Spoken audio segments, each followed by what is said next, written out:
desafío es cómo volver a construir una agenda de asuntos interesantes, ¿no? Cuando eso pueda volver a ser pensable. Cuando la agenda no venga tan marcada por la crisis sanitaria más inmediata.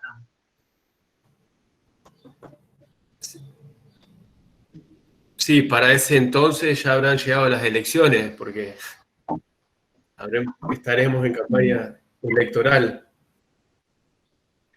¿La de medio término decís? Sí, están Sí, acá.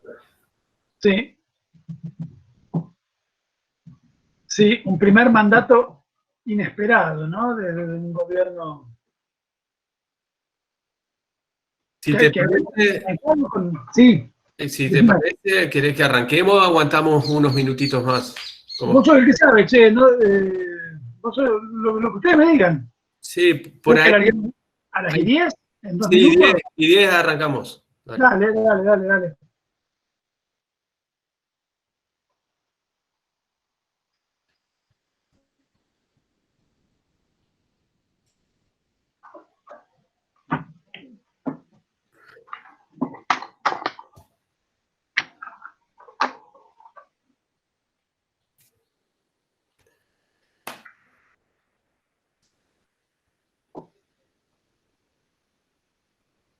¿En Sarmiento seguís? Sí, sí, estoy laburando muchísimo, estoy laburando acá desde mi escritorio, ¿no? Pero mucho, sí, sí, sí, sí. Sí. Sí. Ahí con mi actividad docente habitual, los proyectos de investigación, la dirección de la carrerita de especialización en filosofía política, que eso es bastante trabajo, pero muy grato, muy linda carrerita de posgrado esa. Que este año tuvimos que reconvertir a este formato, ¿no? Con bastante buenos resultados, no estuvo nada mal.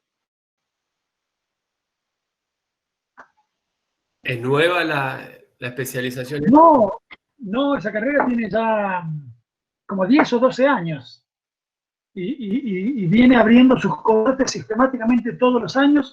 Solo un año, que fue el año pasado, que fue el peor año de todos, ¿no? Porque había cero política pública de becas, ¿viste? Estos tipos hicieron pelota todo lo que había habido en ese campo en los años anteriores. De hecho, hasta el año anterior nosotros habíamos podido vivir del superávit que nos había quedado de las muy interesantes políticas que se habían implementado durante los años previos hasta el 15. Pero ya el año pasado tuvimos que, no pudimos abrir una corte. Y este año sí abrimos una con muchos inscriptos, en fin, tenemos expectativas de que siga la cosa bien. Es una muy linda carrerita. Una carrera de posgrado de un año. La cursan muchos profes de filosofía ahí de la zona, muchachos y chicas que trabajan en escuelas secundarias, dando clases, en institutos, está bueno. Bueno, arrancamos si te parece, Eduardo. ¿Cómo no? Bueno, muy buenas tardes a todos, a todas. Muchas gracias por estar presente, por sumarse a esta propuesta que estamos impulsando desde La Cuadra, que es un espacio, el espacio cultural de Barrio 88, un espacio que realmente era anhelado, largamente anhelado, y que a pesar de la pandemia le hemos podido dar vida e inicio, y que hemos inaugurado recientemente. Y entre las más variadas expresiones del arte y de la cultura que esperamos y deseamos que habiten ese espacio, nos parece fundamental que el pensamiento crítico, el debate de ideas, la formación de las militancias también tengan su lugar en este espacio cultural.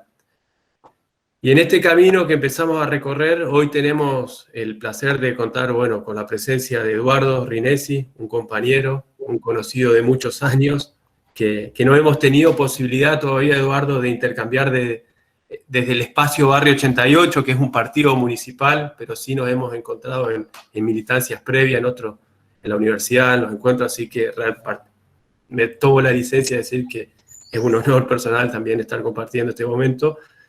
Y bueno, para los que no conocen a Eduardo, es politólogo por la Universidad Nacional de Rosario, rosarino, es doctor en filosofía por la Universidad Nacional de San Pablo, fue rector también de la Universidad Nacional de General Sarmiento, es docente de esa casa de estudio, de la UNSAM, de la UBA, profesor de grado y de posgrado de muchísimas universidades del país y también ha dado cursos en el extranjero. Autor también de más de una decena de libros y coautor de otra veintena de libros, así que no vamos a mencionar, que cualquier curioso puede googlear y va a encontrar, todos recomendables, bueno, entre los cuales se destaca, por supuesto, su tesis doctoral, Hamlet y la tragedia.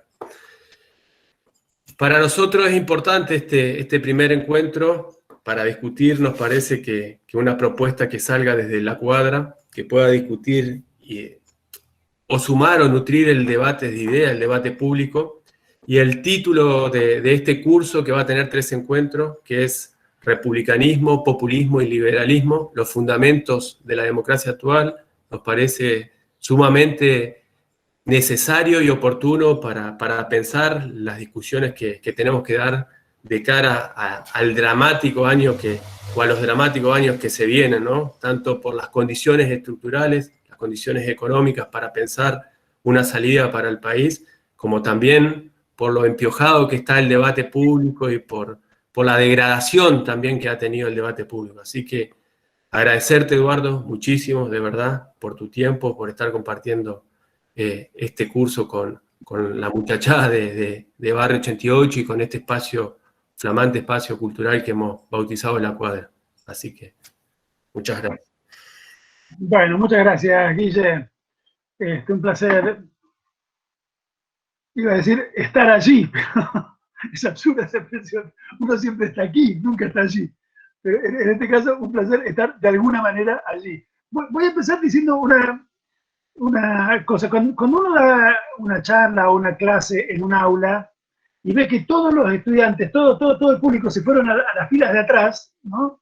Por timidez o uno dice, che, acérquense, vengan a las filas de adelante, hay espacio en las filas de adelante, no dejen los bancos vacíos. Bueno, análogamente yo diría, no sean cretinos, no se escondan atrás de las letras iniciales o de las fotitos.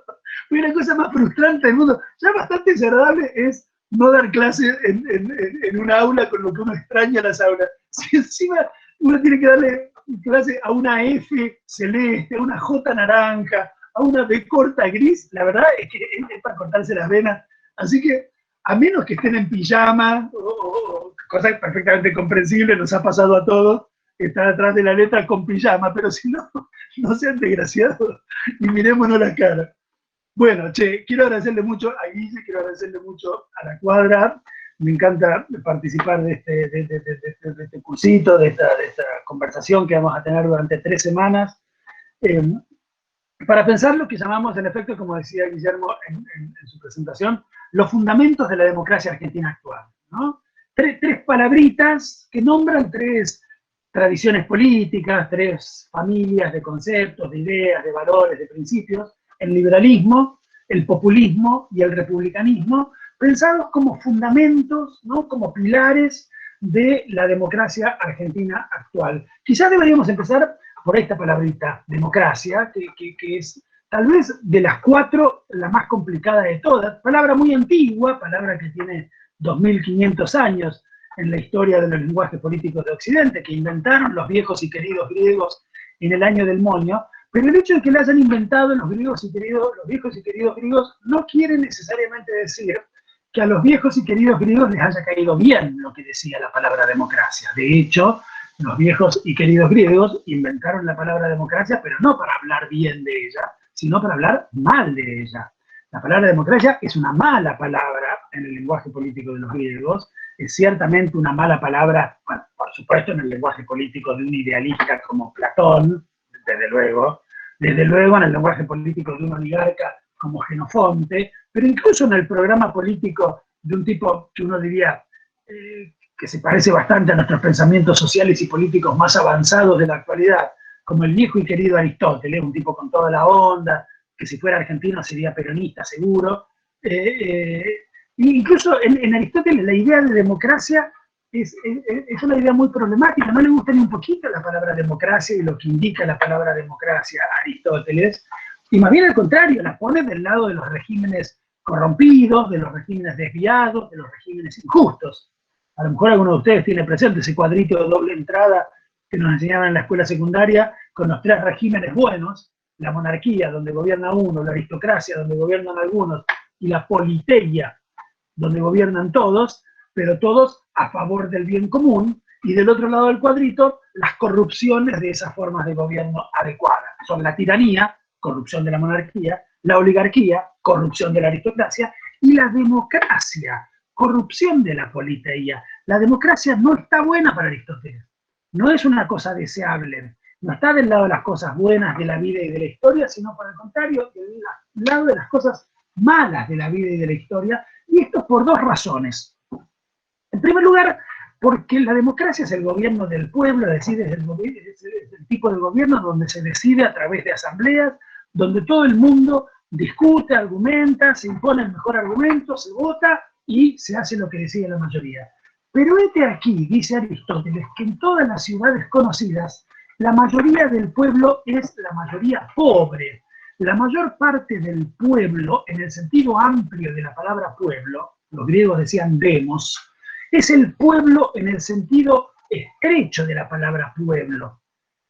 En el griego pasa lo mismo que pasa en nuestro castellano actual, que es que la palabra demos, nuestra palabra pueblo, quiere decir al mismo tiempo el todo del cuerpo social y una cierta parte, específicamente la parte pobre de ese todo. Quiero decir, cuando en la Argentina los constituyentes del 53 dijeron no los representantes del pueblo de la nación argentina, pueblo era el nombre de todos los ciudadanos de la nación argentina. Los representantes son los representantes de toda la nación argentina. Ahora, cuando decimos el pueblo está harto de la arrogancia de los ricos, pueblo, evidentemente, no son todos, por lo pronto no son los ricos. Pueblo, los sectores populares, cuando decimos la música que escucha el pueblo y no la música de cámara que escuchan las élites, cuando decimos la literatura que lee el pueblo y no la literatura de las minorías, bueno, ahí pueblo son las mayorías populares, son las mayorías pobres, son las mayorías económicas y socialmente menos favorecidas, y lo que Aristóteles dice, y tiene toda la razón del mundo, es en todas las ciudades conocidas, la mayor parte del pueblo es pobre. La mayor parte del demos, en el sentido amplio de la palabra demos, es el demos en el sentido más chico de la palabra demos, es decir, el pueblo de los pobres. Y eso hace que, en una discusión de todos los miembros del demos, se imponga necesariamente la parte pobre porque es mayoritaria. Por lo tanto, si dejamos libradas las discusiones, decía Aristóteles, al puro principio del número, estamos fritos. El gobierno, que debería ser de todos en favor del bien común, se convierte inevitablemente en el gobierno de la mayoría pobre en favor de sus intereses de clase. Y uno podría decirle a Aristóteles, bueno, Aristóteles, ¿qué te pasa? Son la mayoría, está bien que gobiernen a favor de los intereses de la mayoría, además son los más pobres, los que más sufren, ¿cuál es el problema? Aristóteles diría, no te hagas el canchero. Lo mismo que la oligarquía está mal, porque está mal que sea un gobierno de clase que gobierna a favor de sus intereses particulares de ricos, la democracia está mal porque es un gobierno de clase que gobierna a favor de sus intereses de clase de pobres. Ni los intereses de los ricos ni los intereses de los pobres son los intereses que hay que perseguir para Aristóteles, sino ¿qué cosa? El interés común, el bien común de la ciudad. Por lo tanto, la forma ideal de gobierno para Aristóteles no es la democracia, sino una combinación virtuosa, decía Aristóteles, entre los valores, los principios y las instituciones de la democracia y los valores, principios e instituciones de la oligarquía. Vean qué interesante esto que decía Aristóteles, de 2 regímenes injustos, de 2 regímenes impuros, el gobierno injusto de los ricos y el gobierno injusto de los pobres, bien articulados, bien mezclados, bien combinados, sale la mejor politeia, que después vino Cicerón y la tradujo al latín, res publica, la mejor república posible. La mejor república posible, decía Aristóteles, es una combinación de los principios, valores e instituciones mayoritaristas de la democracia y los principios, valores e instituciones minoritaristas de la oligarquía. Adecuadamente combinado, ¿no? Como diría el Quetejedi, un poquito de oligarquía, un poquito de democracia, y los muchachos están contentos. La buena república combina 2 regímenes injustos de tal modo de compensar lo que uno tiene muy minoritario con el populismo, digamos así, del otro y compensar lo que este tiene de mayoritario con el minoritarismo del primero. La democracia es mala palabra para Aristóteles porque es el gobierno del bajo pueblo, porque es el gobierno de los pobres, porque es el gobierno de la chusma, que no solamente tienen intereses de clase, de pobres, sino que además no están bien preparados para gobernar. Aristóteles no ponía el peso de su argumentación en eso, pero si ustedes lo agarran a Platón o a cualquiera de estos tipos más o menos antidemocráticos y elitistas, todo el peso de la argumentación está en la no preparación de la chusma para gobernar, ¿no?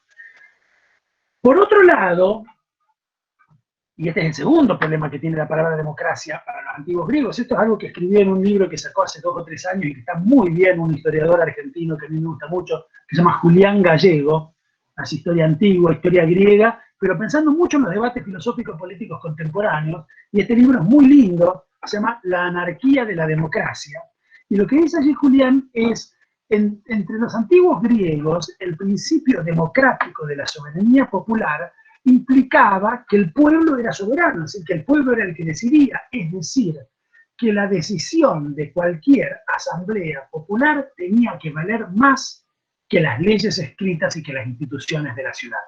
Si en efecto el pueblo es soberano, nada puede tener más poder que el pueblo, y la decisión de una asamblea tiene que poder llevarse puestas las leyes y las tradiciones y las instituciones de una ciudad, lo cual nos pone en la antesala, sino en el corazón mismo de la anarquía. Si la democracia es la soberanía del pueblo, y ahí no hay orden que resista. Eso es la falta de principios, la falta de estructuración a través de las leyes y de las tradiciones del orden político. De modo que la democracia tiene 2 problemas para los griegos. Es el gobierno de los pobres y de los despreparados, y es un quilombo, para decirlo de manera académica, ¿no?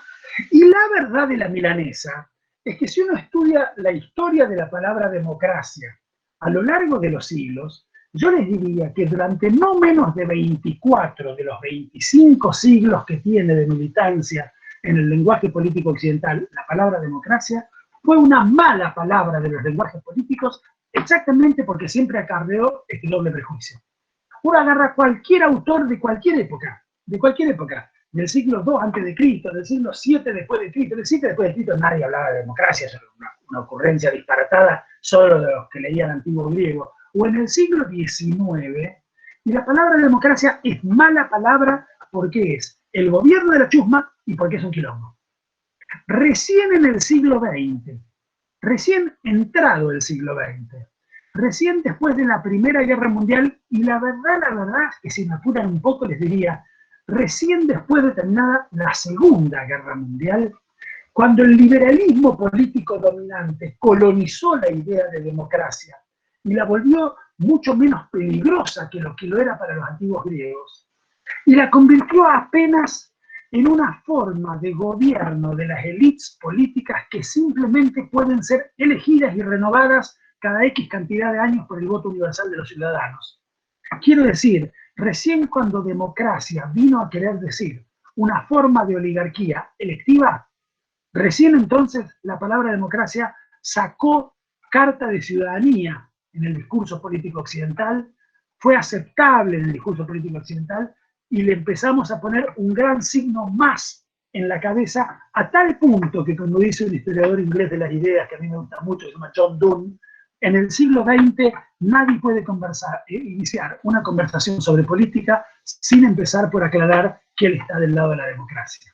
Todos somos democráticos en el siglo XX, al punto tal que aquellos que no lo son dicen sobre sí mismos que lo son. A tal punto la palabra democracia es buena palabra, es casi una contraseña para entrar a cualquier discusión. No podés empezar a hablar de política en el siglo XX o en el siglo XXI diciendo, che, eso sí, yo estoy en contra de la democracia. No, salí de aquí, boludo. Todos somos democráticos, dentro de la democracia todo, fuera de la democracia, nada. Entonces, dentro de la democracia se convierte en una buena palabra, pero se convierte en una buena palabra como resultado de una pasteurización del significado de esa palabra, que ya no quiere decir el gobierno de los pobres, que ya no es sinónimo ni antesala de la anarquía, sino que es un sistema de reglas de juego que garantiza ciertas libertades y derechos muy fundamentales de los individuos, a cambio de que estos individuos cedan a sus representantes, que deliberan y gobiernan en su nombre, Eso lo habían establecido los autores, tienen presente ese libro que escribieron a fines del siglo XVIII, Madison, Hamilton y Jay, los grandes constitucionalistas norteamericanos, ¿no?, que escriben El Federalista, los papeles del federalista. Una extraordinaria obra, un esfuerzo intelectual monstruoso de estos tres grandes constitucionalistas norteamericanos, que eran prodigiosos pensadores, eso sí, muy antidemocráticos, muy liberales, muy antidemocráticos, porque lo que decían es: déjense de joder con esta tontería de que la representación debe ser pensada, como dicen los libros edificantes de instrucción cívica, como el nombre del lazo o del puente, en virtud del cual, a pesar de que el pueblo no delibera y gobierna en su propio nombre, de alguna manera se gobierna a sí mismo en la medida en que lo gobiernan sus representantes. Hamilton, Madison y Jay no se chupaban el dedo y decían muy por el contrario: la representación no es el nombre de ningún puente, no es el nombre de ningún lazo, es el nombre del hiato, es el nombre del precipicio que separa para el resto del viaje a los representantes de los representados, que no deliberan ni gobiernan ni un poquito, exactamente porque lo hacen en su nombre sus representantes. La representación como separación, entonces, ¿no? La representación como el nombre de un hiato que separa a los ciudadanos que no tienen nada que ver con el manejo de la cosa pública de una oligarquía de gobernantes cuyos miembros son periódicamente, cada 2 años, 4 años, 6, 7 años, dependiendo de la constitución de cada país, renovados por el voto universal de los ciudadanos. Cuando la democracia, cuando la palabra democracia empezó a querer decir eso, en la historia política de lo que solemos llamar Occidente, es decir, cuando la palabra democracia empezó a querer decir lo contrario que lo que decía la palabra Hitler, o la palabra Stalin, o en América Latina la palabra Videla, entonces todos nos volvimos democráticos y la palabra democracia se volvió una buena palabra de los lenguajes políticos. Por supuesto, el costo de esta carta de ciudadanía que había adquirido la palabra democracia fue el enorme empobrecimiento de sus significados.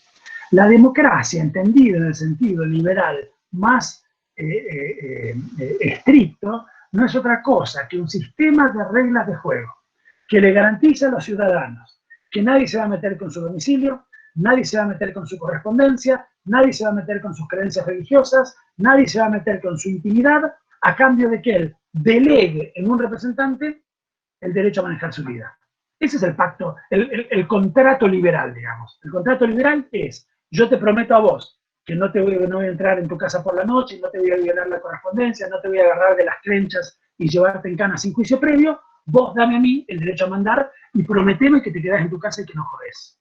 Eso es el pacto, el contrato liberal, ¿no? Excuso decirles que en ciertos contextos políticos, como el de la Argentina, de la inmediata postdictadura del 76 al 83, eso es un programón. En el 83 todos éramos bastante liberales, digo así, pónganle alguna comilla a esto, pero quiero decir, veníamos de un Estado que se metía en tu casa de la noche, que te agarraba de las creencias y te llevaba en cana sin juicio previo, que te violaba la correspondencia, los cuerpos, la identidad, las creencias, ¿no? Frente a un Estado tan monstruoso, por eso digo, Hitler, Stalin, Videla, esos son los monstruos contra los cuales el programa democrático liberal es muy verosímil y hasta les diría avanzado. Está bárbaro, está bárbaro. En el 83 queríamos eso, en el 84 queríamos eso. ¿Por qué fue presidente de este ISPA el muy liberal doctor Alfonsín? Que exactamente eso es lo que nos garantizaba, que nunca más volviera esa noche horrible donde los derechos y las libertades fundamentales de los individuos habían sido conculcadas por un Estado terrorista. Es contra el Estado terrorista que se levanta el programa del gran liberalismo político que coloniza el significado de la palabra democracia hasta convertirlo apenas en el nombre de un sistema de reglas de juego. The little problem is que en general, sacando en esas circunstancias muy horribles, cuando salís de Hitler, cuando salís de Stalin, cuando salís de Videla, en general le pedimos a la política y le pedimos a la democracia algo más que no se meta con nuestros cuerpos, con nuestras identidades, con nuestra fe religiosa y con nuestra correspondencia. Le pedimos a la política también que nos permita participar de manera deliberativa y activa en los asuntos públicos. le pedimos a la política que sea oída nuestra voz, la voz de nuestros vecinos, la voz de la asamblea de la esquina de nuestra casa, la voz de nuestras agrupaciones políticas, le pedimos a la política que garantice la soberanía popular en una cantidad de campos, le pedimos a la política que nos garantice y nos promueva un conjunto creciente de derechos, es decir, de posibilidades vitales que decimos, che, no puede ser que yo no tenga esta posibilidad, no puede ser que yo no pueda morfar 2 veces por día, no puede ser que yo no pueda ir a la universidad, no puede ser que yo no pueda casarme con quien me dé la gana, no puede ser que yo no pueda practicar mi culto religioso de tal o cual, ¿no? Sí, le pedimos, además de libertades negativas, libertades positivas, soberanía, derechos, ¿no? Y todo eso no está contenido en el programa liberal, que es un programa muy minimalista. Entonces, la verdad es que yo diría que desde mediados de siglo en adelante en todo Occidente, y sobre todo desde comienzos de la década del 80 en adelante en América Latina, toda la discusión sobre la democracia fue la discusión sobre todas las tradiciones y valores y principios que podíamos añadir, ¿no?, a una consideración sobre la democracia que la alejara o que la enriqueciera respecto a su solo piso liberal, ¿no? Ese piso liberal lo compartimos todos, buenísimo, está buenísimo que no nos torturen en las comisarías, está buenísimo poder votar a nuestros representantes cada 2 años, todo eso está buenísimo, es un entendido, es un acuerdo universal. Ahora, sobre ese piso, ¿no?, le pedimos a la democracia más, le pedimos libertades para participar, le pedimos derechos de todo tipo, ¿no? Y entonces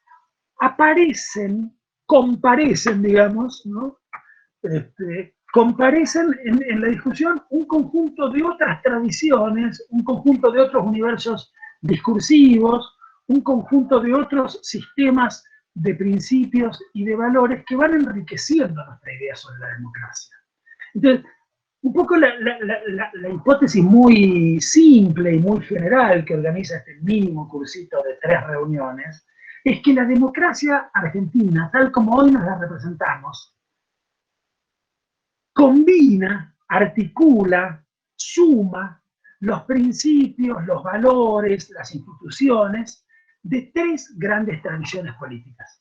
El liberalismo político, del que vamos a hablar hoy, el populismo, del que vamos a hablar la vez que viene, y el republicanismo, del que vamos a hablar la tercera vez. Quiero decir, me parece que lo que hoy llamamos democracia en la Argentina, ciertamente no es la democracia de los antiguos griegos, por supuesto que no. Ciertamente no es la democracia muy minimalista que pensaron los federalistas norteamericanos a partir de la vigencia estricta del principio de representación.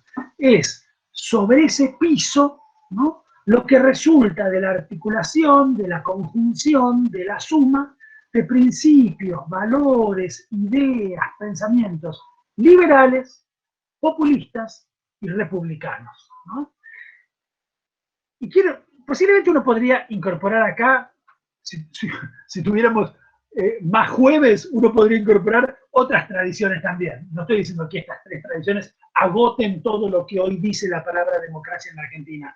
Un poco en broma y un poco en serio, pero porque lo hemos charlado muchas veces con Guille en el pasado. Guille decía jacobinismo. No hay duda, el jacobinismo es una tradición política, ¿no?, es una tradición política importante en la Argentina. Nuestro primer jacobino fundó la patria en 1810, fue Mariano Moreno, que sin duda tenía una concepción jacobina de la política. Sarmiento tenía una concepción jacobina de la política. Perón tenía una concepción jacobina de la política. Alfonsín y Néstor Kirchner tuvieron representaciones muy jacobinas de la política. ¿A qué llamo aquí jacobinismo? No llamo exactamente jacobinismo un tipo de pensamiento como el que tenía Robespierre en la Revolución Francesa. Un poco más moderadamente, llamo jacobinismo a la voluntad por transformar una sociedad en un sentido emancipatorio desde arriba del aparato del Estado, ¿no? Llamo jacobinismo a lo que hace un dirigente político que se descubre estando arriba de un aparato del Estado, mira para abajo y abajo no ve nada. Ve un puro desierto, como veía Sarmiento. Ve una nada de historia, como veía Moreno. Ve una sociedad que había que conformar de acuerdo a los estándares modernos del capitalismo que quería construir Perón, ve una nada de cultura política democrática como Alfonsín, ve un desastre de destrucción como el que vio Néstor Kirchner cuando se subió al balcón por primera vez. Yo muchas veces pensé en esa imagen. Muchos de los aquí presentes son muy jóvenes, algunos lo son un poco menos, y a lo mejor recuerdan o habrán visto en la tele, en algún documental, yo qué sé qué, esas imágenes de Néstor Kirchner que asume el 25 de mayo del año 2003, jura en el Parlamento Nacional, se sube a un auto que va por la calle Hipólito Yrigoyen, ¿no?, hasta la Casa de Gobierno, llega a la Casa de Gobierno, se mete en la Casa de Gobierno y sale al balcón. Sale al balcón no como el Kelejeri que vino después a boludear, a bailar, a faltarle el respeto a la historia. Sale al balcón a mirar para abajo. Y yo siempre me pregunté, ¿qué habrá visto Néstor ese día cuando subió al balcón? Miró para abajo y vio las evidencias de una sociedad desmantelada, destruida por 25 años, por un cuarto de siglo de aplicación sistemática de un recetario neoliberal, primero en el formato represivo de los militares en los 70-80, después en el formato furioso del neoliberalismo menemista en los 90, ¿no? Eso es lo que había destruido una sociedad. Y Kirchner debe haber salido al balcón, de haber mirado para abajo y debe haber dicho, che, todo lo tengo que hacer yo. Y claro, si uno es Mariano Moreno, Sarmiento, Perón o Kirchner, mira para abajo y dice, todo lo tengo que hacer yo, porque abajo no tengo unos actores sociales y políticos del suficiente dinamismo como para hacer las cosas. A eso llamo jacobinismo, a eso llamo jacobinismo. No sé si uso la expresión con estricta pertinencia teórica. Una vez dije una cosa parecida a esto que le estoy diciendo a ustedes frente a una colega francesa que cuando dije jacobinismo abrió los ojos así, dijo, oh la la, oh la la, oh la la. Claro, si uno dice jacobinismo frente a algún académico francés, corre riesgos grandes de que se suponga que uno está usando esa expresión en un sentido muy estricto para identificar un tipo de pensamiento de un momento muy preciso de la historia política francesa. Lo uso en un sentido más débil para decir, es la idea de que hay que transformar el mundo desde arriba de un Estado fuerte que abajo no tiene una sociedad igualmente fuerte, ¿no? Y esa tradición es fuerte en la Argentina, es importante. Dije nombres fundamentales, Moreno, Sarmiento, Perón, Alfonsín, sin duda, un gran jacobino, un jacobino democrático, si quieren decirlo así, un jacobino liberal, Kirchner, en cuya presidencia y en cuyo pensamiento se funden y se articulan tantas tradiciones distintas que vamos a tratar de desglosar en estas 3 reuniones. Entonces, digo esto para decir, es posible que uno pueda decir bastantes más tradiciones que estas 3 que digo aquí. Pero digo estas 3 porque me parecen realmente importantes, porque son tradiciones políticamente importantes en la Argentina, porque son tradiciones que articulan un conjunto de valores y unas filosofías decididamente importantes y además muy recuperables. Quiero decir esto para despejar de entrada cualquier equívoco. Las 3 palabras que dan título a este cursito, las 3 me gustan mucho. Liberalismo, populismo y republicanismo las pongo del lado de las buenas palabras del lenguaje político. No voy a hablar mal de ellas, voy a hablar bien de ellas. Son 3 tipos de pensamiento en favor de la libertad, en favor de la emancipación, en favor de la ruptura de las cadenas, ¿no?, que nos atan a situaciones de sujeción muy inconvenientes. Las 3 palabras me gustan mucho, ¿no? Si usted me dice, bueno, pero decime cuál te gusta más de todas. Bueno, creo que si me dicen cuál me gusta más de todas, la que más me gusta es la última, republicanismo. Preciosa palabra de las tradiciones filosóficas políticas de Occidente. Res pública, cosa pública. Lo que es común, lo que es de todos. El bien común, la felicidad del pueblo, el patrimonio colectivo. Es un gran equívoco el que ha llevado a que en la Argentina se digan republicanos una manga de conservadores que no solamente no saben nada sobre los significados de las palabras porque son unos ignorantes de marca mayor, sino que son los tipos que cada vez que gobernaron este ISPA destruyeron el patrimonio colectivo, arruinaron la felicidad del pueblo, vendieron los bienes comunes, ¿no? Es una locura que esos tipos se digan republicanos, defensores de la res pública, cuando ven algo público y lo privatizan. Ven una placita y hacen un edificio encima, no vaya a ser que haya algo público en este país, ¿no? Que esos tipos se digan republicanos es una locura. En la Argentina y en América Latina, los verdaderos republicanos somos nosotros, los populistas. Eso es una cita o un chiste con una frase muy famosa que decía muchas décadas atrás John William Cook, ¿no? Intelectual peronista que supongo que tienen identificado y posiblemente leído, y que solía decir: en la Argentina los verdaderos comunistas somos nosotros, los peronistas, ¿no? Bueno, a mí me gusta decir, un poco en joda, un poco en serio, pero para burlarme también un poco de las absurdas elecciones que ciertas formas de organización del debate político y académico también a veces nos invitan a hacer. Parece que estuviéramos obligados a elegir si somos populistas o somos republicanos. Y si somos populistas, por supuesto, somos feos, sucios, malos, olemos a choripán, somos impresentables, ¿no? Y si somos republicanos, somos blanquitos, sabemos usar los cuchillos de pescado, comemos en lo de Mirta Legrand. ¿Qué locura es esa? Cuando los tipos que en la historia política de la Argentina y de América Latina más defendieron la cosa pública, la felicidad del pueblo, los bienes comunes, el patrimonio colectivo, han sido los populistas, los desagradables, feos, sucios y malos populistas. En América Latina el populismo es el nombre del republicanismo popular. Lo que quizás, y por eso me interesa poner este último adjetivo, lo que quizás se pierde de vista cuando a veces se dice con mucha ligereza republicanismo en la Argentina. Yo estoy del lado de la república, dice no sé qué personaje ridículo, ¿no? Se pierde de vista una importantísima distinción entre dos formas de la república, dos tipos de tradición republicana en la vida política de Occidente.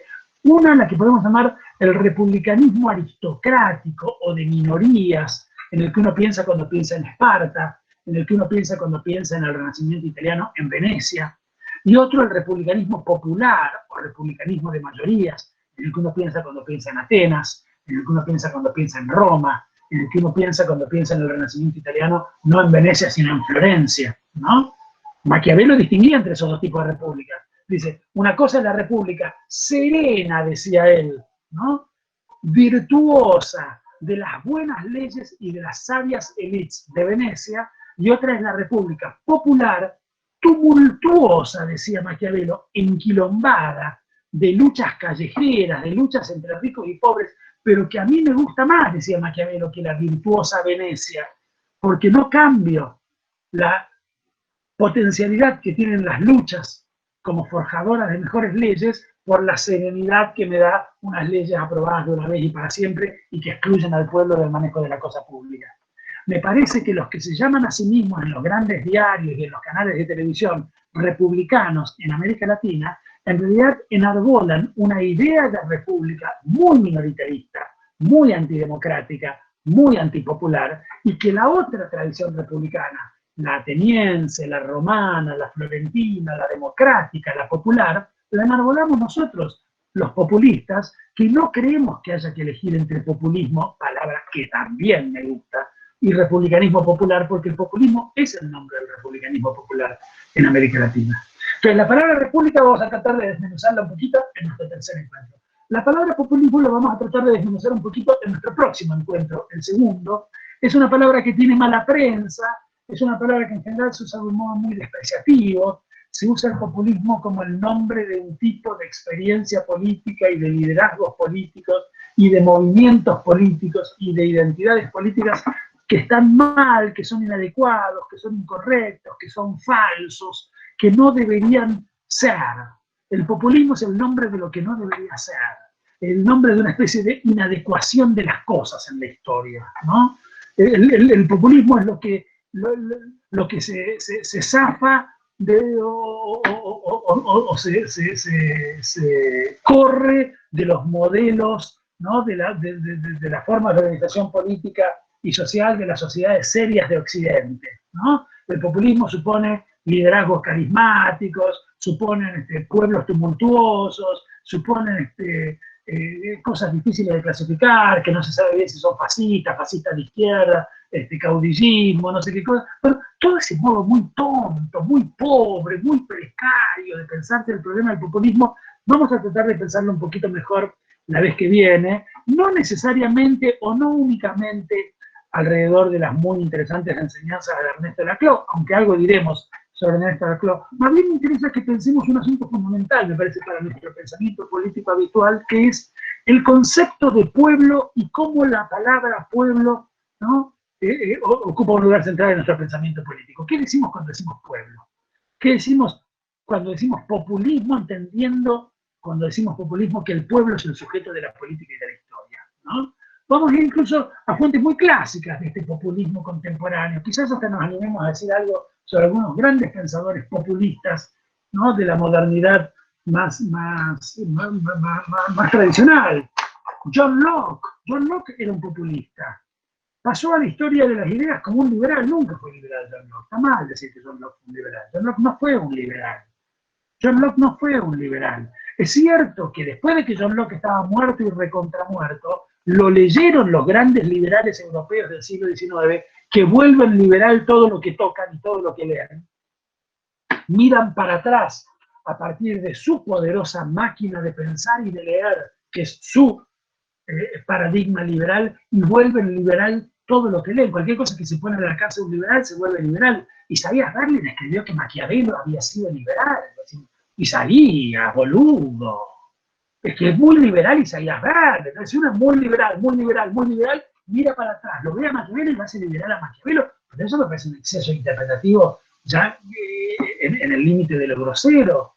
Y de Locke también se dijo que era un liberal. No era un liberal Locke. No era un liberal. Por supuesto, tenía una teoría sobre la propiedad privada no incompatible con el liberalismo que vendría después, pero tenía también un montón de cosas absolutamente incompatibles con ese liberalismo que vendría después, que los liberales que vinieron después lo que hicieron fue no leer.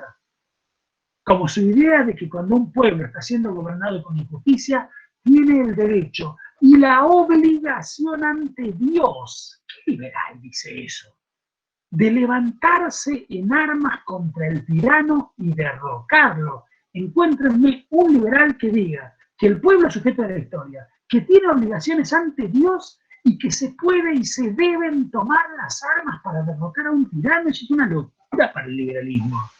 Eso ningún liberal lo dijo nunca. Lo dijo John Locke, que no era un liberal.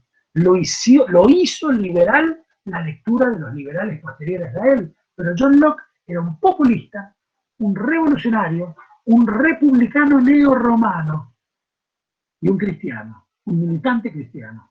Es muy interesante el pensamiento de Locke, esa mezcla rara de cosas que nos va a interesar posiblemente traer para acá, para pensar la idea de pueblo en el corazón, ¿no?, de la gran filosofía política de Occidente. Vamos a decir algo sobre Locke, vamos a decir algo sobre Rousseau, el gran pensador suizo-francés, que también hizo del pueblo una categoría fundamental de su pensamiento político, y vamos a venir más para acá, porque en realidad no es un curso de historia de las ideas, ni es tampoco un curso académico, ¿no?, de filosofía, es más bien un curso, un conjunto de charlas, en fin, para intercambiar algunas ideas políticas para nuestra militancia y para nuestra comprensión del presente, de modo que lo que digamos sobre Locke y sobre Rousseau será alguna especie de introducción muy rápida para venir a los grandes modos en los que se pensó el problema del populismo en la Rusia de comienzos del siglo XX, en los populismos de derecha y aún de ultraderecha europeos del siglo XX, ¿no?, y en los grandes populismos latinoamericanos, el de Cárdenas en México, el de Vargas en Brasil, el de Irigoyen, sobre todo el de Irigoyen en la Argentina, después el de Perón también, y después los grandes neopopulismos de comienzos del siglo XXI, el chavismo, la Revolución Ciudadana en Ecuador, el gobierno del MAS en Bolivia, el kirchnerismo en Argentina, ¿no? Vamos a ver si decimos algo entonces sobre la tradición populista como componente de la idea de democracia que hoy tenemos.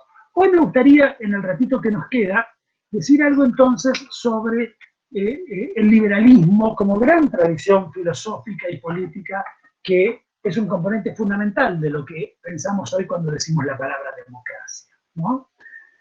El liberalismo, les decía yo a ustedes, valora, en primer lugar, yo diría de una manera absoluta, un conjunto de libertades fundamentales de los ciudadanos que no deben ser avasalladas por ningún poder externo a ellos, ¿no?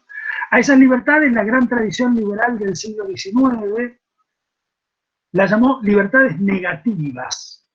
Y hay un pensador francés muy importante que pronunció una famosa conferencia sobre este asunto en 1819 que la llama libertad negativa o libertad de, ¿no? La libertad de del Estado, de las corporaciones, de la Iglesia. La libertad como preservación de un espacio en el que no tengo que ser molestado o invadido por los poderes que pueden amenazarla o asfixiarla o conculcarla, ¿no? Esos poderes son los poderes de las corporaciones, los poderes de la Iglesia, los poderes de la opinión pública y sobre todo en la gran tradición liberal anti-jacobina, anti-robesperiana, antiterrorismo de Estado, digamos así, de la Revolución Francesa, ¿no? El Estado. El Estado es el gran enemigo de las libertades en la tradición liberal política más clásica, ¿no? Por eso el pensamiento liberal político tiende a ser un pensamiento antiestatalista. Pone al Estado del lado de las cosas malas de la vida y de la historia y defiende frente al Estado la libertad de los ciudadanos, ¿no? Esa es la idea de libertad. Y la idea de democracia sostenida sobre esa idea de libertad que dominó en la Argentina de la salida de la dictadura en 1983, 84, 85. Esa es la idea sobre la libertad que preside la película del cine argentino más vista de esos años 80, que yo no sé si ustedes habrán visto. Si no, véanla. Es una importante película que expresa el clima político intelectual de aquellos años 80, que es la película Camila, ¿no? Camila, que es una película sobre la dictadura de Rosas que todos vimos como una película sobre la dictadura de Videla. El viejo Tulio Alperindón y el gran historiador argentino Tulio Alperindón, muerto hace algunos años, tiene por ahí un artículo interesante en un libro colectivo diciendo esto, ¿no? Todos vimos esa alusión al gobierno de Rosas como una alusión al gobierno dictatorial de Videla. Todos vimos la invasión de Rosas sobre la privacidad, sobre la intimidad, sobre la sexualidad de la parejita formada por la joven la joven Camila O'Gorman, ¿no? Una niña refinada de la élite porteña, y el curita Ladislao, no me acuerdo cuánto, que le interpretaba un actor español muy buen mozo de aquellos años. Esa película fue una película fundamental del cine argentino, ¿no? Una muy joven Susupe Coraro, ¿no? Y un muy joven, ¿cómo se llama este muchacho? Imanol Arias. Eso, Imanol Arias, ¿no? Era la pareja perseguida por un Estado opresor, por un Estado asesino, por un Estado fusilador. La escena final del fusilamiento, ¿no? Que no deja de ser una reflexión sobre lo que años después el propio alfonsinismo pondría bajo el nombre de obediencia debida, ¿no? El jefe del batallón dando la orden de hacer fuego, los soldados dudando, bajando por un momento el fusil, porque la conciencia no les permitía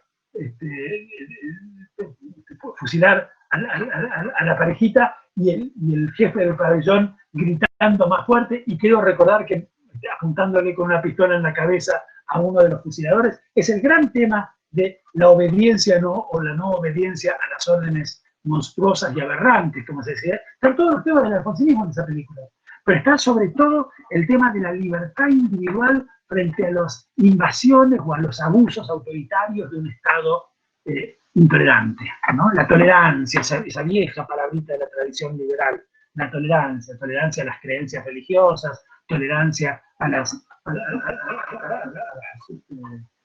vidas privadas, ¿no? En tanto no interfirieran con el orden público, que es siempre el límite, ¿no? de esas libertades que el liberalismo defiende, ¿no?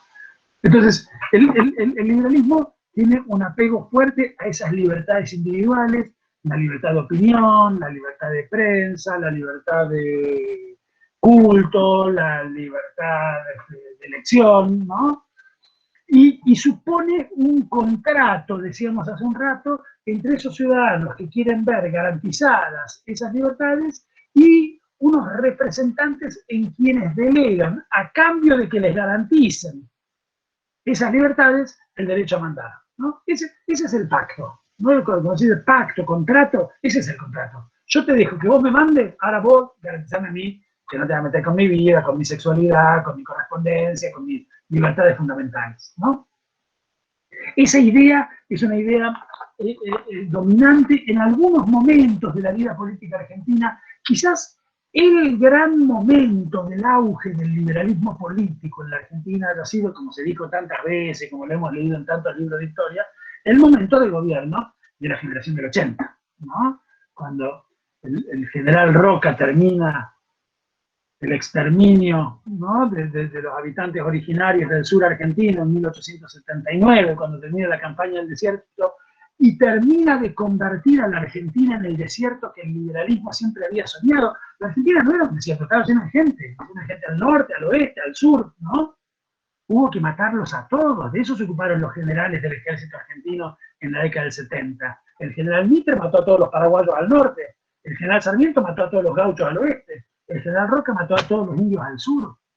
Son los tres protagonistas de los tres grandes genocidios sobre los que se sostiene el Estado moderno, liberal, argentino a partir de 1880, ¿no? Cuando muchos años después el Estado argentino nombra las líneas férreas, ¿no?, que cubren todo el territorio del país, a la línea férrea que va al norte la llama General Mitre, a la línea que va al oeste la llama General Sarmiento, y a la línea que va al sur la llama General Roca. Hasta hoy, muy menguados esos ferrocarriles en sus recorridos, ¿no?, ya llegan hasta el conurbano de Buenos Aires nomás, y no siguen ni para el sur, ni para el oeste, ni para el norte, pero siguen teniendo esos nombres, ¿no? Los nombres de los generales que limpiaron el terreno, al norte, Mitre, al oeste, Sarmiento, al sur, Roca. Cuando ese triple exterminio termina, y la élite argentina está chocha, es la década de gloria de la élite argentina, están solos,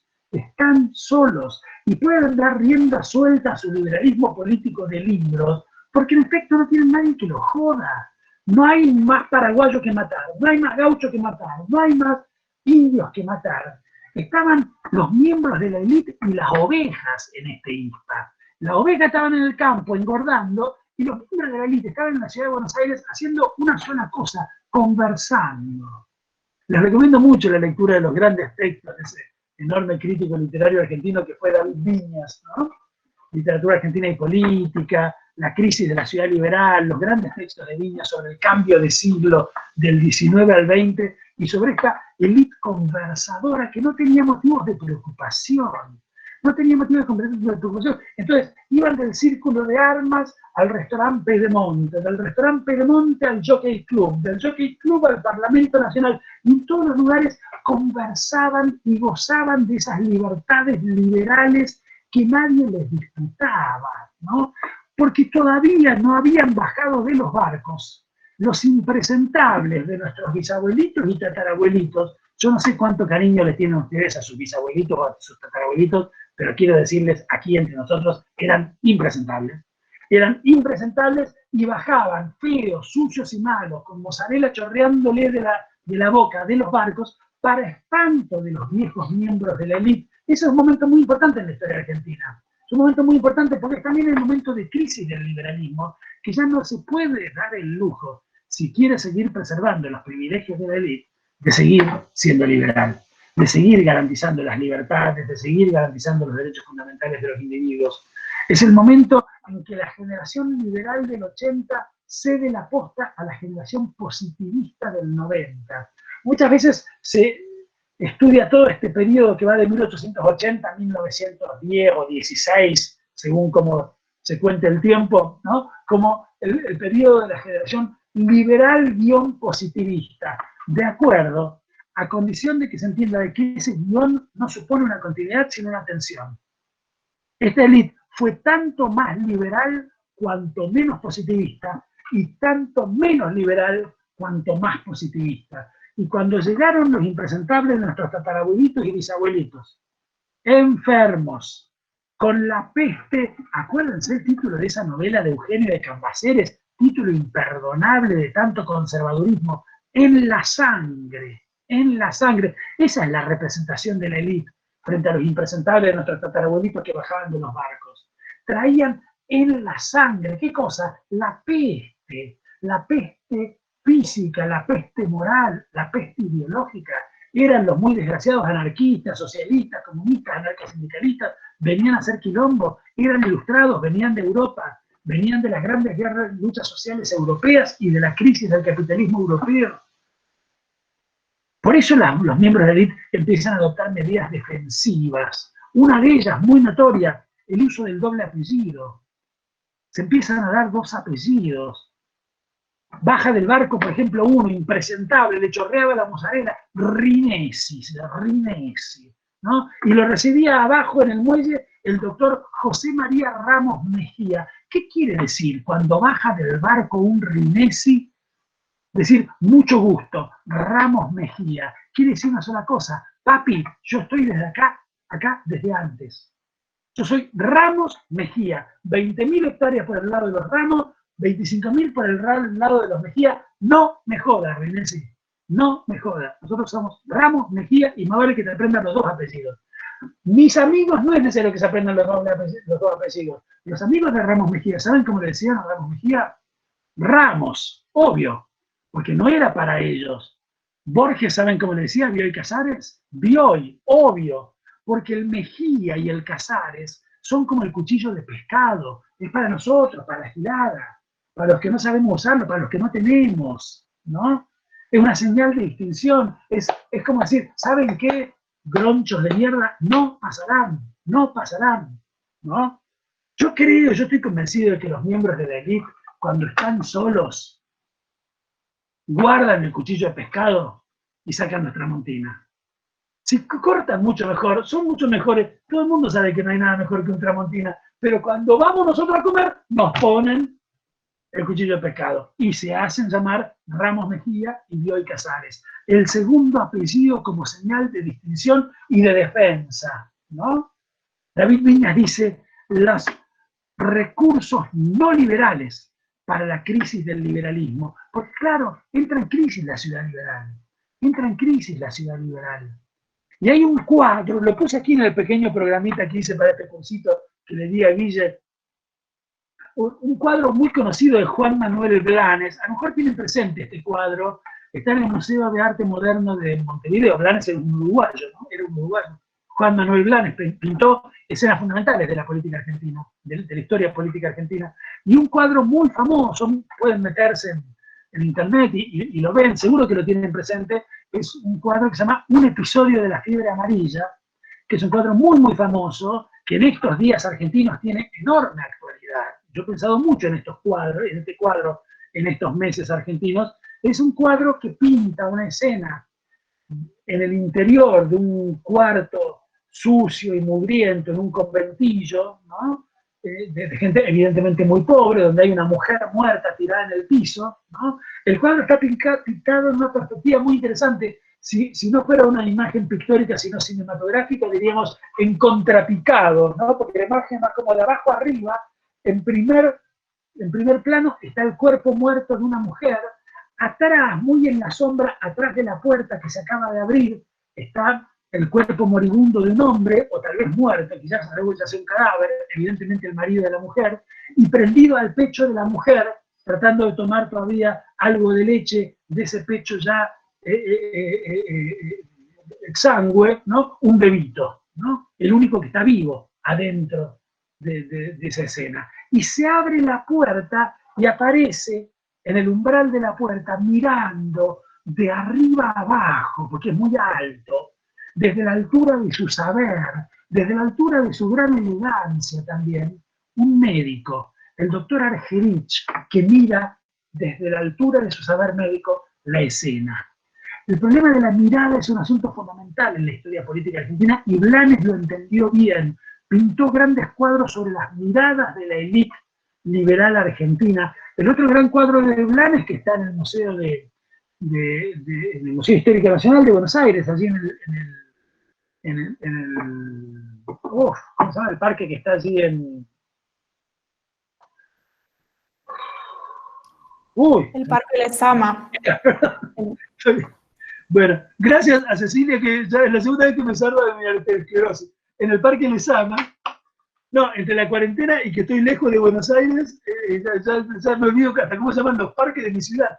En el Parque Lezama está el Museo Histórico Nacional, donde está este hermoso y gran cuadro de Blanes que se llama La Campaña del Desierto, ¿no? Y que pinta al general Roca mirando desde arriba de su caballo para abajo al desierto a conquistar. muy interesantes esos dos cuadros de Blanes.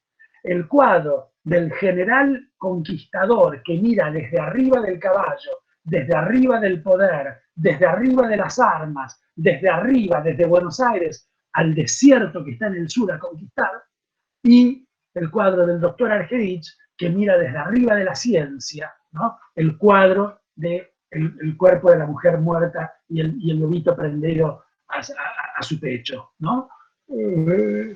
Sería interesante contar una historia de la relación entre mirada y poder en la Argentina de aquellos años. Eso nos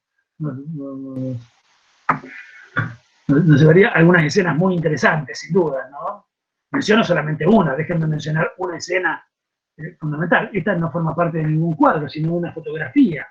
Es una fotografía que se sacó el general Mansilla, cuando el general Mansilla ya no era general, porque ahí pasa algo interesante, entre 1879 y 1880, cuando terminan de matar a todos los paraguayos, todos los gauchos y todos los indios, todos los viejos generales pasan a retiro, porque ya no se necesitan más generales en este país. Ellos pasan a retiro, el general Roca pasa a retiro y se convierte en presidente, el general Mansilla pasa a retiro y se convierte en dandy, cambia sus viejos uniformes militares por el frac, la galera, los zapatos de charol, el bastón de marfil, los guantes blancos, la barba blanca muy entalcada. Es un dandy perfecto, Mansilla, en la única década en que en este INFA pudo haber dandy, que fue esa década del 80, donde nadie los jodía, porque a los paraguayos, a los gauchos y a los indios ya los habían matado, y los impresentables de nuestros bisabuelitos habían bajado de los barcos.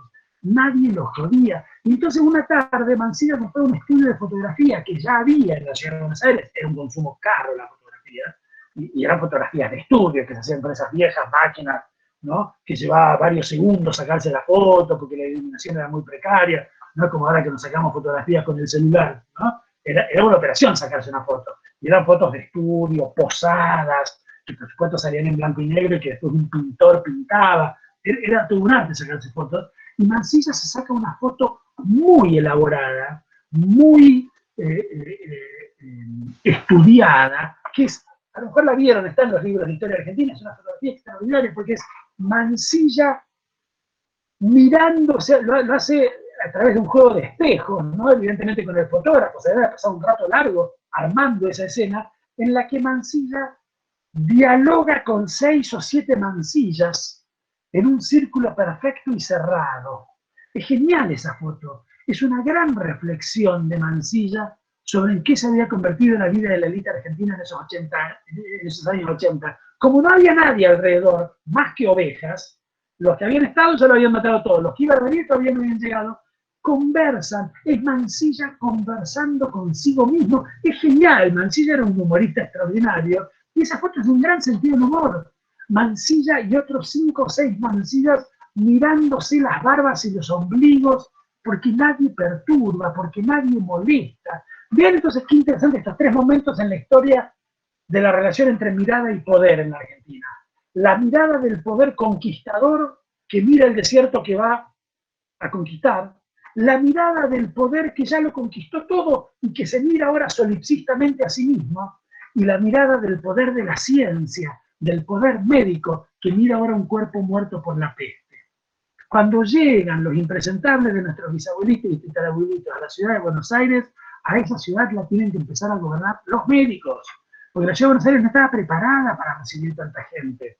Porque Sarmiento, que estaba chocho de la vida con que vinieran, se había imaginado para la Argentina una reforma agraria al estilo de los campos norteamericanos que habrían permitido que nuestros bisabuelitos y tatarabuelitos hubieran sido todos colonos de pequeñas extensiones de tierra en el interior del país. Como no hubo semejante cosa, porque la tierra en este ISPA se la apropiaron los militares asesinos y sus amigos y sus familias de maneras absolutamente monopólicas y extensivas, los pobres desgraciados de nuestros tatarabuelitos tuvieron que quedarse todos en los grandes centros urbanos que no estaban preparados para recibirlos y que estallaron por todos lados. Se enfermaron, se murieron, y a este país, que ya lo habían gobernado los militares hasta el 79, lo empezaron a gobernar los exmilitares, ahora dandis, durante los años que van del 80 al 90, lo empiezan a gobernar los médicos. José María Ramos Mejía, secretario de Estado de Salud y de Educación, médico. José Ingeniero,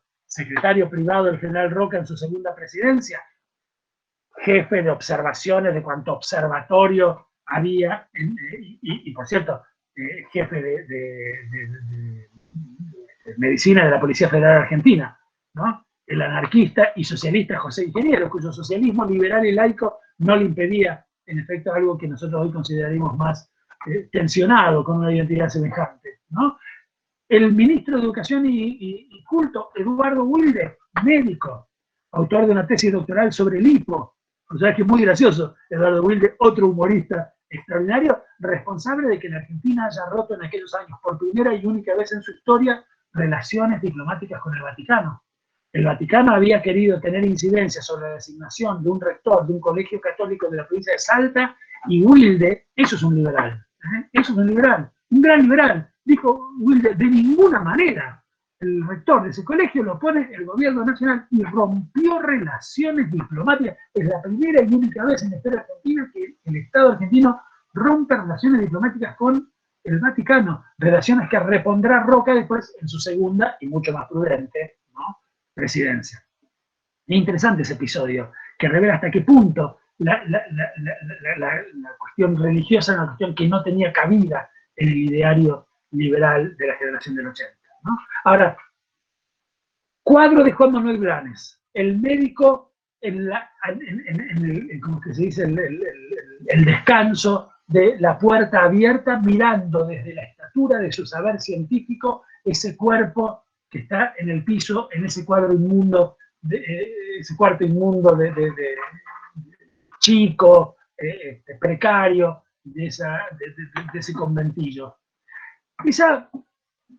Ese cuadro, esa escena, nos hace hacernos una pregunta que para mí es fundamental. Y esa pregunta es, ¿quién le abrió la puerta al doctor Argerich? Esa pregunta es importantísima. Nadie que vea ese cuadro puede dejar de hacerse esa pregunta.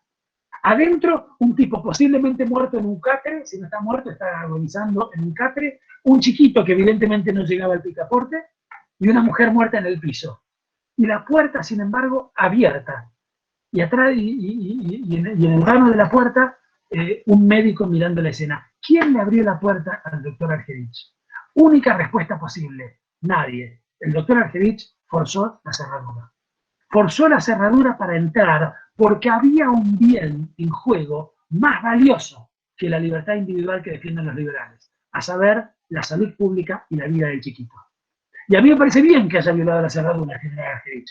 El general, me confundo los cuadros, el doctor Argerich. Y a ustedes también les parece bien que el doctor Argerich haya violado esa cerradura, porque en efecto todos estamos de acuerdo con que la vida del chiquito y la salud pública, imagínense 3 cuerpos muertos contaminando a todo el barrio si no hubiera llegado allí el científico, violando la cerradura, violando un principio fundamental del liberalismo político para poner allí orden médico en ese desorden de los cuerpos.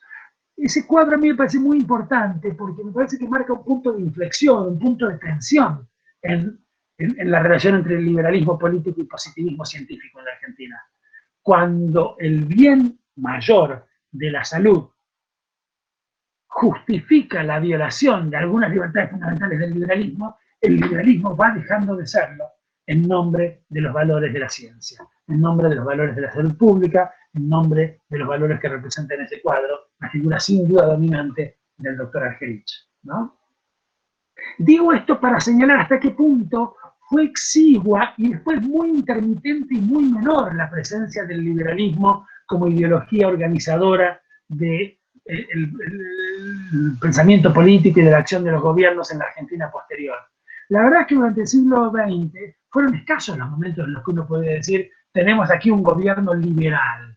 Más bien en el siglo XX hubo fuertes momentos de autoritarismo político donde el liberalismo es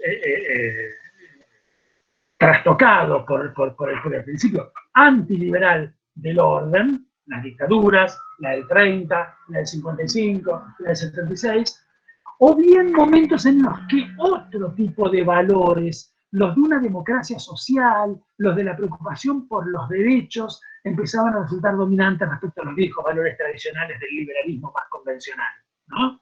el irigoyenismo, el peronismo, ¿no? No fueron liberales, pero no porque hayan sido autoritarios, sino porque eran otra cosa, distinto que liberales, democráticos, socialmente democráticos, ¿no? Quiero decir, me parece que así entramos en una zona de tensiones entre distintas tradiciones filosóficas y políticas y distintos sistemas de valores, pero lo que quiero decir aquí es el liberalismo como apuesta por la libertad de los individuos frente al Estado, como apuesta por estados muy chicos, ¿no?, que garantizaran esa libertad de los individuos, en efecto dura muy poco, es muy intermitente en la historia política argentina. El Estado en el siglo XX argentino fue muy fuerte, o bien porque tenía que ser represivamente muy fuerte para garantizar el orden durante las dictaduras, o bien porque tenía que ser socialmente muy fuerte para garantizar las políticas sociales que garantizaran derechos para todo el mundo. O bien por derecho o bien por izquierda, digámoslo así tontamente, ¿no? El Estado tuvo que asumir unas funciones y una dimensión y un tamaño que lo hacían muy alejado del ideario de un Estado mínimo del liberalismo político más tradicional. Quizás lo que más se pareció a un liberalismo político después en la Argentina fue, como decía, el discurso, la retórica, el pensamiento del alfonsinismo, ¿no? Entendido como el pensamiento de un hombre, pero sobre todo entendido como el pensamiento de una época, de una década, por decirlo así, ¿no? Lo que solemos llamar la década de los 80, aunque es rara esa expresión, que designa unos pocos años de esa década de los 80, ¿no? Desde el 82 largo, digamos, o del 83 hasta el 87. Eso es lo que decimos cuando decimos los 80, ¿no? De mismo modo que cuando decimos los 90, no decimos los 90, sino que decimos una década muy larga que empezó un par de años antes y terminó un par de años después. Cuando decimos los 80, decimos 4 o 5 años con toda la furia, ¿no?, en los que el personaje de Alfonsín y el discurso de Alfonsín ocuparon el centro de la escena política. Pues bien, ese discurso es un discurso esencialmente liberal, de defensa de las libertades de los individuos frente al recuerdo del Estado terrorista, del Estado asesino, del Estado violador de las libertades y los derechos del que veníamos y que nunca más, como decía la frase posiblemente más famosa de esa década, ¿no?, que nunca más queríamos que volviera, ¿no? Lo que siguió al alfonsinismo, y aquí, por supuesto, sobre todo esto podríamos conversar un rato largo, estamos dando pinceladas gruesísimas, pero lo que siguió a esos alfonsinistas y liberales años 80 son los menemistas y neoliberales años 90. El neoliberalismo comparte con el liberalismo una apuesta por la libertad y una apuesta por un Estado que no se entrometa con la libertad, solo que piensa esa libertad de otro modo, no ya como las libertades civiles y políticas de los ciudadanos, sino como las libertades económicas de las fuerzas del mercado. Quiere un Estado chico al servicio de las fuerzas del mercado, del mismo modo que el liberalismo político quiere un Estado chico al servicio de las libertades ciudadanas, ¿no? Por supuesto, no tenemos aquí entre nosotros, supongo que andar haciendo grandes discursos refutatorios del neoliberalismo de los 90, sí me parece que tiene sentido decir que me parece que en el antiestatalismo de los años 80 tenemos un problemita que después pagamos caro en la Argentina de los años que siguieron. Quiero decir, me parece que el liberalismo político alfonsinista, que nos llevó a poner al Estado del lado de las cosas malas de la vida y de la historia, nos invitó también a no tener una reflexión teórica sobre ese Estado que debimos haber tenido, entre otras cosas, para que cuando después, en los 90, se lo llevaran puesto como se lo llevaron, nosotros tuviéramos más elementos que los que tuvimos, que fue ninguno, para pelear esa pelea, ¿no? Yo tengo la impresión de que en general nuestra vida política y ciertamente nuestra vida intelectual y académica fueron muy pasivas en aquellos años 90 frente al modo en que el neoliberalismo se llevó puesto al Estado, no a todo el Estado, por supuesto, sino al Estado en sus funciones más recuperables, en sus funciones más lenitivas, en sus funciones de protección social más importantes, sin que tuviéramos grandes cosas para decir, de tanto que nos habíamos olvidado de pensarlo en los años anteriores, ¿no? Quizás para terminar esta simpática reunión, esta primera de nuestras 3 reuniones de este pequeño circuito, me gustaría decir que el otro momento en que encuentro una vigencia muy fuerte, muy importante, muy decisiva del gran pensamiento, del mejor liberalismo político en la Argentina, es la que corresponde a los años de los gobiernos kirchneristas. Los gobiernos kirchneristas son gobiernos, como todos, raros y mezclados. No son la expresión de una ideología que pueda surgir de un libro de historia de las ideas, ¿no? Como siempre ocurre con los gobiernos de verdad, son mezclas de cosas, mezclas de tradiciones, mezclas de valores, mezclas de principios, mezclas de discursos, ¿no? El kirchnerismo mezcla muchas cosas. Mezcla sin duda una herencia que podemos llamar populista, o nacional popular, o peronista, ¿no? Mezcla lo que decía Guille al comienzo, un tono jacobino, ¿no? Que lo entronca con toda la historia argentina, empezando por Mariano Moreno. Tiene un tono republicano muy fuerte, no importa que ni siquiera lo sepa, quiero decir, no importa que ni siquiera le dé a los propios discursos que enuncian todas nuestras cuestiones los nombres que aquí les estamos dando de liberalismo, de republicanismo, etc. Pero tiene sobre todo, que es lo que nos interesa para esta reunión de hoy, un marcado tono liberal político. Lo digo del modo más provocador posible. El kirchnerismo es la forma más elevada del liberalismo político en la historia política argentina. No hubo ningún gobierno en 200 años de historia en la Argentina que haya sido tan liberal como lo fue el kirchnerismo. Y esto lo digo a favor del kirchnerismo.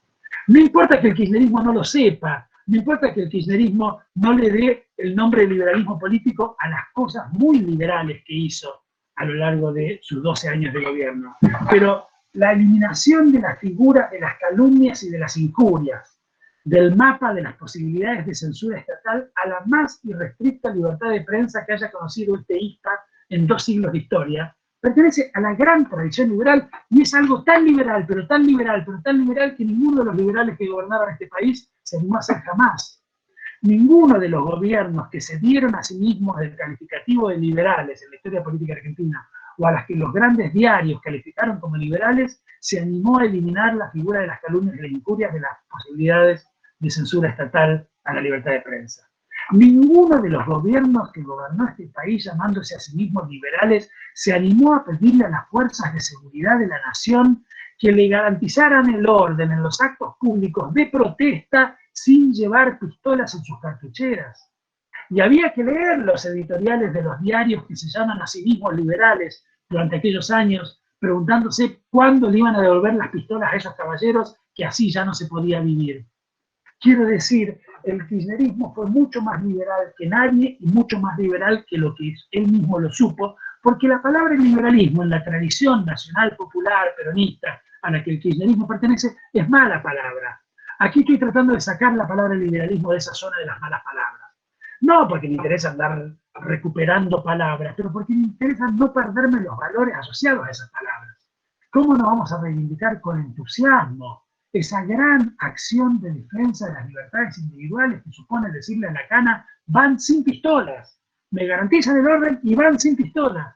¿Cómo no vamos a recuperar como unas cosas muy recuperables de esos años de gobierno, que uno pudiera decir cualquier cosa en los medios, mentir, difamar, decir cualquier cosa y saber que el presidente de la nación no podía meternos una causa por calumnias, por injurias o por cualquier cosa?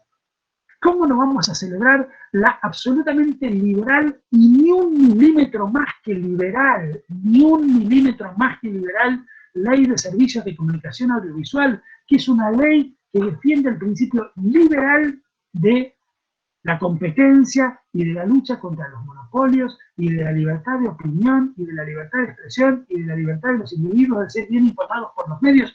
No es ninguna otra cosa que eso, esa Ley de Servicios de Comunicación Audiovisual, que quiso presentarse como una ley invasiva de las libertades cuando al contrario las protegía, invasiva de los derechos cuando al contrario los garantizaba. Me parece que estas medidas que estoy dando aquí como ejemplos, podríamos, si pensáramos un poquito, dar posiblemente muchas más, revelan hasta qué punto fue muy liberal, ¿no?, el enfoque con el que el kirchnerismo pensó muchos de los problemas de la política argentina.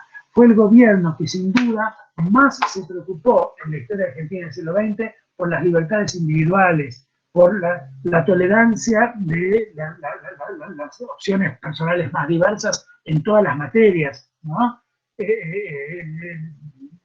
Me parece que hay un componente liberal político en el kirchnerismo muy decisivo, que por supuesto no es el único, que por supuesto que no resume el kirchnerismo, que por supuesto que se articula en el seno del kirchnerismo con otros valores provenientes de otras tradiciones, También está allí la democracia social que viene del irigoyenismo y del peronismo y que no es liberal, porque su énfasis no está puesto en la idea de libertad, sino en la idea de derecho, ¿no? También, por supuesto, está presente allí el gran republicanismo social, que tampoco es liberal, porque la idea liberal que defiende, de libertad que defiende no es la libertad de los individuos, sino la libertad colectiva del pueblo o soberanía, ¿no? Vamos a hablar de eso, vamos a hablar de la idea de soberanía en el ideario republicano en general y en el ideario republicano argentino en particular. En fin, yo quería hoy presentarles estas ideas muy elementales en torno a una de las tres tradiciones que para mí constituyen las patas, los fundamentos, los pilares sobre los que pensamos hoy la idea de democracia, ¿no? La palabra democracia, empecé diciendo esto, es una palabra de significados muy amplios, muy diversos, muy variantes a lo largo de la historia. Me gustaría insistir en que desde hace relativamente pocas décadas que la pensamos como una buena palabra, pero la pensamos como una buena palabra sobre la base de la extirpación de su seno de los contenidos que durante 24 de sus 25 siglos de historia tuvo la palabra democracia. La idea de gobierno de los pobres y la idea de anarquía. Hemos civilizado a la palabra democracia, la hemos pasteurizado, la hemos adecentado y la hemos vuelto pensable y universalmente celebrable. Ahora le pedimos más. Y la pensamos en la articulación de un conjunto de tradiciones, ¿no?, de las cuales a mí en estas reuniones me va a interesar examinar estas tres. Hoy vimos la del liberalismo. La próxima, el jueves que viene, a esta misma batihora, en este mismo Bati-Zoom o Bati-Meet o Bati no sé qué, vemos la cuestión del populismo, ¿no? Esa otra palabra maldita de nuestras tradiciones políticas y teóricas que me parece que agrega una parte importante y de lo más rica de lo que dice hoy entre nosotros la palabra democracia. ¿Les parece que vemos eso la próxima? Perfecto, Eduardo. Yo pensaba por ahí que me parece que para el último encuentro podemos darnos un tiempo para recuperar todos los conceptos y todas las tradiciones para discutir un poco más de política, de la política actual. Muchísimo gusto. Estaría muy bueno.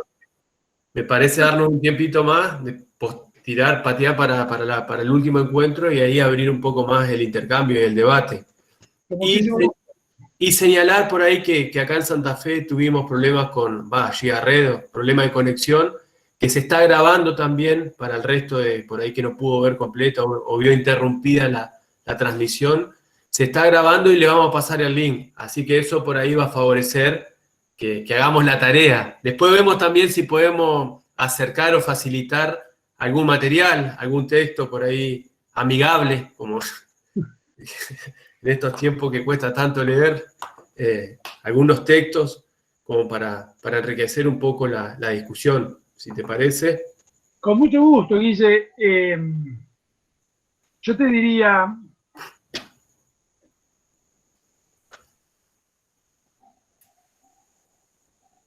No hubo ninguna intención de censurar, digo, acá el debate. No, al contrario, lo veo como una invitación a que yo sugiera algunos textos posibles o cosas. Estoy tratando de pensar que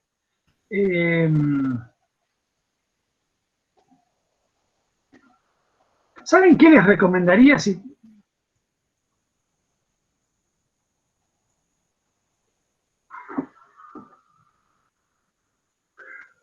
Déjenme recomendarles dos o tres cosas. Y pienso solo en la Argentina, porque me viene la tentación de trabajar de profesor de teoría política y recomendarles clásicos. Pero me parece que me van a mandar a la mierda con toda razón. Porque la verdad que un jueves a esta hora de la noche, en el Centro Cultural La Cuadra, yo les diga que sería muy interesante que leyeran el segundo tratado de Locke. La puta que te parió. Entonces no voy a cometer ese error imperdonable. Les diría que por ahí pueden leer las muy interesantes compilaciones de Alfredo Pucciarelli. Pucciarelli tiene una serie de compilaciones sobre la historia política argentina más cercana, ¿no? Una que se llama Empresarios, Tecnócratas y Militares sobre la dictadura, una que son libros gorditos de 300 y pico de páginas que están publicados por la editorial Siglo XXI. Recomendaría mucho, quizás en relación con los temas que vimos hoy, el volumen sobre alfonsinismo, ¿no? Por supuesto el volumen sobre el kirchnerismo, que es muy interesante. Sobre el kirchnerismo se ha escrito mucho. Ahí a lo mejor no está mal recuperar la revista que hacía el querido Ernesto Laclau, Debates y Combates, una revista de teoría y política de lo más interesante que acompañó todo el ciclo kirchnerista.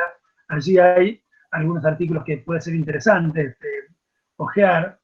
Eso no sé si está en internet, no sé si está bajable. Fíjense, investiguen un poquito, sin duda que todos estos materiales son accesibles, pero no sé así si son públicos. Y déjenme recomendarles el que yo considero el mejor libro de mi amigo y maestro, Horacio González, que está muy presente en todas las cosas que yo pienso y digo sobre estas cuestiones, que es su extraordinario libro sobre Perón, ¿no? Que se llama así, Perón.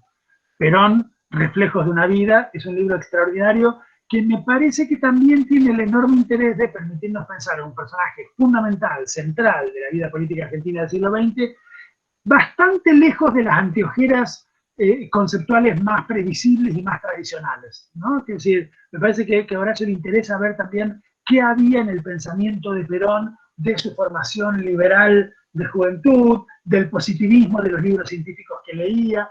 El peronismo es una construcción heterogénea, hecha de muchas tradiciones, de muchas lecturas, en el caso de Perón, de muchas lecturas clásicas, sobre todo de muchas lecturas latinas, ¿no? De Plutarco. Había leído bien esas cosas el viejo general Perón. Y lo que hace Horacio, ¿no? Investigando al lector, al Perón lector, digamos, al Perón lector y escritor, es muy interesante. Ese libro yo lo recomiendo mucho, es uno de los grandes libros de Horacio. Quizás el otro gran libro de Horacio, que algunos amigos míos prefieren frente al Perón, a mí el Perón me parece que no hay como darle, pero el otro gran libro de Horacio es Restos Pampeanos, un libro precioso que también recomiendo mucho, porque ese es un libro sobre las tradiciones políticas culturales en la Argentina, ¿no? Sobre el positivismo, sobre el gran ensayismo social crítico, sobre la tradición ensayista nacional popular, sobre Ezequiel Martínez Estrada, sobre la interesante zona de discusiones que se abre entre el nacionalpopulismo y la izquierda, a lo que sea el nombre general de izquierda nacional. Ese es un capítulo importantísimo de la historia política argentina. Los que tengan interés por estas cosas pueden, por supuesto, leer al viejo y querido Colorado Ramos, ¿no? Que era un personaje tan polémico como, sin duda, muy interesante y muy creativo, ¿no? Pueden echar un vistazo a todas esas cosas, ¿no? Y la próxima, lo que yo puedo hacer es ser un poco más breve para que ustedes puedan hablar algo, porque hoy no paré de hablar yo, pero la próxima por ahí puedo ser un poquitín más breve para dejar unos minutos para conversar sobre el final, y la tercera y última hacemos lo que dice Guille. Yo soy bastante más breve para que sobre el final podamos discutir un poquito quizás de política argentina contemporánea, donde todas estas cosas se vuelven a mezclar de maneras muy interesantes. Yo pensé muy en este cuadro de Blanes cuando Guille me invitó a dar el cursito y a ver qué pienso sobre el liberalismo, ¿no? Lo primero que me vino en este contexto de pandemia, en este contexto en que el presidente Fernández dice, yo no sé si ustedes tienen presente el primer discurso que dio Alberto cuando inauguró la cuarentena hace ya como 250 días, el primer discurso, ¿no? En el que nos dice que tenemos que cuidarnos y todo lo demás, que es un discurso muy interesante, conceptualmente muy interesante, donde Alberto dice, esta pandemia requiere una mayor presencia del Estado y en la Argentina ese Estado va a ser un Estado democrático. Eso me parece que es muy interesante. Va a ser muy interesante. Hay que pensar allí, ¿qué entiende Alberto Fernández por un Estado muy democrático? ¿No? Que es la palabrita sobre la que estamos dando vuelta aquí. Yo creo que Alberto entiende fundamentalmente un Estado muy liberal, es decir, un Estado muy garante de las libertades y los derechos fundamentales, mucho más que de las posibilidades ciudadanas de participación, ¿no? Cuando Alberto dice un Estado muy democrático, y cada vez que dice la palabra democracia, Alberto, si puede, cita a Alfonsín, ¿no? Y si está cerca Hugo Moyano, mejor, más cita a Alfonsín. Eso es genial de Alberto, ¿no? El discurso en el que recibe las llaves del hospital de la UOM, ¿no? De manos de Hugo Moyano, que es un gran discurso de Alberto, yo creo que es uno de los grandes discursos de estos meses de pandemia de Alberto. Es un discurso extraordinario en que recibe las llaves del hospital de Moyano, le dice a Moyano, te dijimos que íbamos a volver mejores, volvimos mejores. No hay que ser un semiólogo, no hay que ser Eliseo Verón para darse cuenta que esa frase tiene destinatario, paradestinatario, contradestinatario, ¿no? Está claro a quién y de quién está hablando Alberto cuando dice, te dijimos que íbamos a volver mejores. Nosotros no te echamos, nosotros hacemos un acto con vos.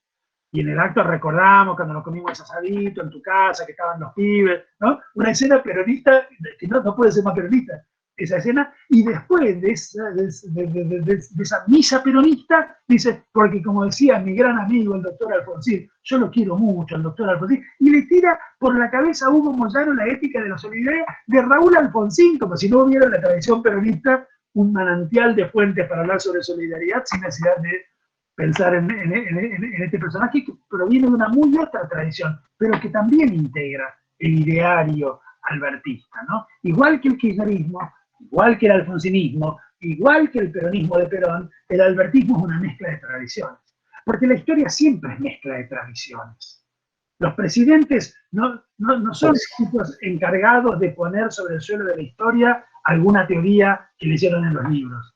Son tipos que mezclan las cosas que vienen dadas en la historia de modos muy distintos, si son buenos, muy creativos, y me parece que parte de este ejercicio un poquito más teórico, de identificar líneas, de identificar tradiciones, de incluso citar a algunos autores, de aburrirlos diciendo las palabras John Locke o Jean-Jacques Rousseau, tiene sentido para poder pensar después cómo actúan en la historia esas mezclas impuras, ¿no? De las que está hecha la vida de los pueblos. Bueno, compañeros, si les parece, terminamos por aquí hoy y seguimos el jueves que viene, Guille, a la misma hora. Sí, perfecto. Nos vemos. ¿Es el mismo Meet, Guille, o lo vas a cambiar? ¿Cómo es? A ver, creo que va a ser el mismo, puede ser, o si no, no sé si caduca. Bueno, me cifras por WhatsApp y lo mismo los compañeros. Dale, listo. Dale. Bueno, perfecto. Muchas gracias, Eduardo. Muchas gracias a todos. Un abrazo. Suerte. Chao.